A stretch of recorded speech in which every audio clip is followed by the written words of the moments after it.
toxic cloud that wraps together all of humanity. As with every war, the goals are always the same: divide, conquest, and destroy. The only difference is now, the weapons are not guns or bombs or missiles. They're called spread, BCE, swap, austerity, fiscal compact, ESM, credit rating, and many more. They're equally strong weapons of mass destruction. But it's the army of the finance speculation, the one who strangles the economy, the one who harasses the democracies, the one that makes us scared slaves, the one that imposes a lifestyle upon all of us that we don't like. It seems we're watching the dawn of a new era, a period where discoveries in all of the different sectors of science and medicine should have allowed an easier life for us, to have defeated all the diseases and world famine. We would all have had far more free time because the machines would have worked for us, but it hasn't gone that way. The modern world obviously needs some improvement. Cancer and other epidemic diseases are responsible for deaths at an unstoppable rate. The pandemic spreads globally and increases like the incomes for the pharmaceutical industries.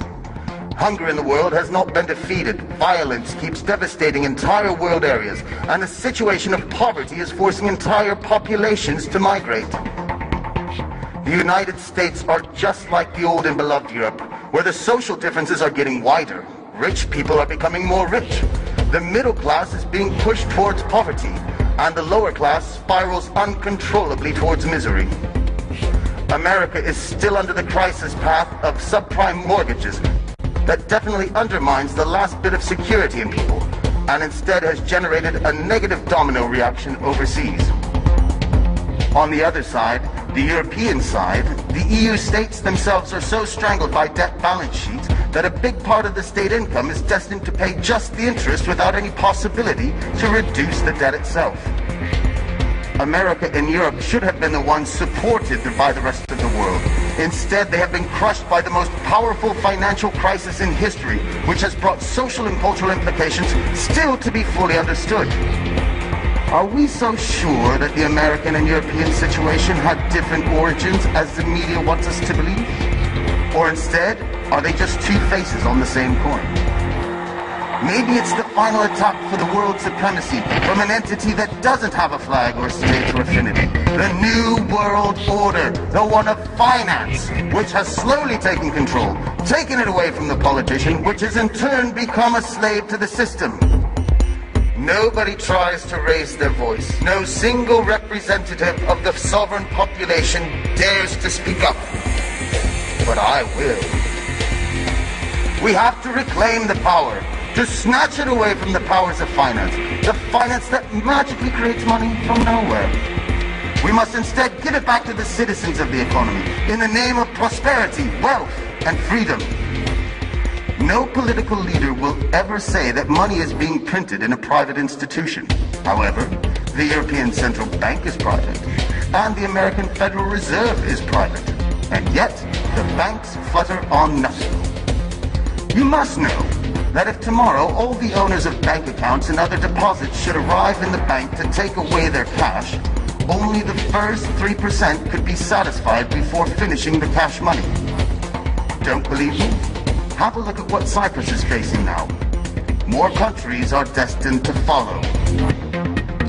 Maurice Allais, winner of the Nobel Prize for Economics, wrote in 1999, "The actual money creation from nowhere, operated by the bank system, is identical to the creation of money by forgers. The results are basically the same. The only difference is who gets the profit of it." More than 80 years ago, Bertolt Brecht wrote in Santa Giovanna di Mascelli that it was more criminal to establish a bank and then rob it. Aha! Now there's a true prophet. At the time, the weapons of mass destruction were not yet created by finance. Which ones? Well, between the lies and the misleading, all at the service of finance, the choice is huge. The ESM, for example, is the European mechanism of stability. Or is it? The new Save the State funds, or as we all know in reality, are the bailouts to help just the banks and businesses. Just take a look at Greece. For all of this support, 52% goes to the international banks and to the business owners to help them, to reward them, to save them. There is 23% which goes to the European Central Bank. Then there is 20%, which is designated for the Greek ranks. And finally, just a meager 5% actually goes to the Greek state and their citizens. Something, or should I say some things, are clearly wrong here. You must understand something. The user is only afraid of one thing, which is that his client will die. The user has to constrict them so he can make them a slave, but the client doesn't have to die. I'd like you to keep in mind something very important, which is when all of us are asked to tighten up the belt, is Europe asked to do the same? This is bullshit. Sometimes there's a gentleman who asks us just that. Mr. Van Rompuy, President of the European Council, elected by governments and not by the citizens. This person has been called out publicly by a British deputy in 2010 as being, quote, expert, capable, and dangerous, the silent killer of European democracy and European nations. No. He is wrong. He is just another slave of finance. A slave of the big banks, of Goldman Sachs, One for All, the big names, Bilderberg, Aspen, Trilateral, and these names, these conspirators, they all want us to believe that it's a lie. Conspiracies, as they call it, but instead it's all true. We are familiar with one of the big, powerful people in the world. 50 years ago, in 1963, President Kennedy signed the 1110 Act, where he took away the exclusivity from the Federal Reserve and gave the Treasury Department the faculty to print money. This was a big strike to overpower the Fed, which, by the way, is a private bank, and also the banking system.